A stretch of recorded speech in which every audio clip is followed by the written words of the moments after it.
Hari ini kita membaca bukunya Joseph Soyub, judulnya Orientalisme dan Islam. Hari ini kita membaca kata pengantarnya. Buku ini terbit tahun 1985. Joseph Soyub ini salah satu wartawan terkenal di beberapa media, juga mengajar di beberapa perguruan tinggi di kota Medan. Ini kata pengantarnya. Alangkah luas ruang lingkup yang telah digarap oleh para ahli ketimuran atau orientalis, terutama sejak penghujung abad ke-19 sampai kini, hingga walau bagaimanapun bangsa-bangsa timur harus berterima kasih kepada kegiatan dan kesungguhan mereka. Hanya dalam bidang keagamaan terdapat hal-hal yang negatif di samping hal yang positif, hingga membangkitkan reaksi dari para pemeluk agama, terutama agama Islam. Jadi secara umum kita perlu memberi apresiasi yang tinggi kepada para orientalis yang banyak meneliti tentang dunia timur, termasuk misalnya dalam hal politik, budaya, sosial, dan lain-lain. Hanya dalam hal agama perlu kita kritisi, kurang lebih begitu maksud Joseph Soyub. Sikap kaum orientalis terhadap Islam pada masa lampau itu dapat dipahami bila disadari tampak berpijak mereka dalam mengayomi agama Islam maupun dunia Islam.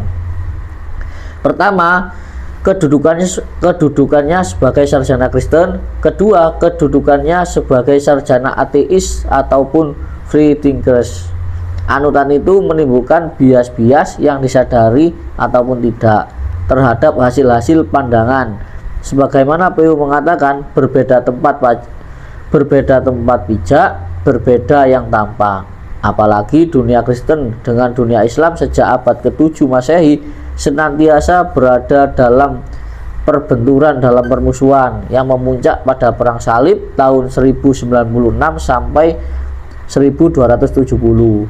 Selama hampir 2 abad, perbenturan dan permusuhan itu berkelanjutan sampai dengan berakhirnya penjajahan pihak Barat terhadap benua timur pada pertengahan abad ke-20 ini, yang diikuti dengan terbentuknya wilayah-wilayah Islam yang merdeka dan berdaulat. Jadi kita perlu memahami bahwa latar belakang orientalis ini adalah sarjana-sarjana Kristen dan ateis. Maka pendapat-pendapatnya, dalam banyak pendapatnya terjadi bias-bias. Terlebih orang Kristen punya memori, dan orang Kristen dan Islam itu punya memori yang buruk tentang perang salib. Sejak pertengahan abad ke-20 itu berembuslah angin baru yang membawa sikap baru dan pandangan baru yang lebih simpatik dari kaum orientalis itu terhadap agama Islam maupun dunia Islam. Muncul saling pengertian. Nah, sejak abad 20, pandangan orientalis yang awalnya itu sensitif, mempelajari agama Islam dengan cara berpikir mencari-cari kesalahannya, setelah abad 20 muncul orientalis yang lebih menekankan kepada apresiatif, lebih berpikir positif atau tidak didasari dengan pikiran-pikiran ketidaksukaan. Buku ini berikhtiar menelusuri faktor-faktor yang mendorong pertumbuhan orientalisme dan perkembangannya. Disusul beberapa personal pokok yang menjadi titik sorot kaum orientalis terhadap Islam sejak sekian abad. Buku ini disusun berdasarkan bahan kuliah yang diberikan pada Fakultas Usuluddin IAIN Sumatera Utara di Medan. Mudah-mudahan bermanfaat dan berfaedah untuk memperluas cakrawala tinjauan para pembaca.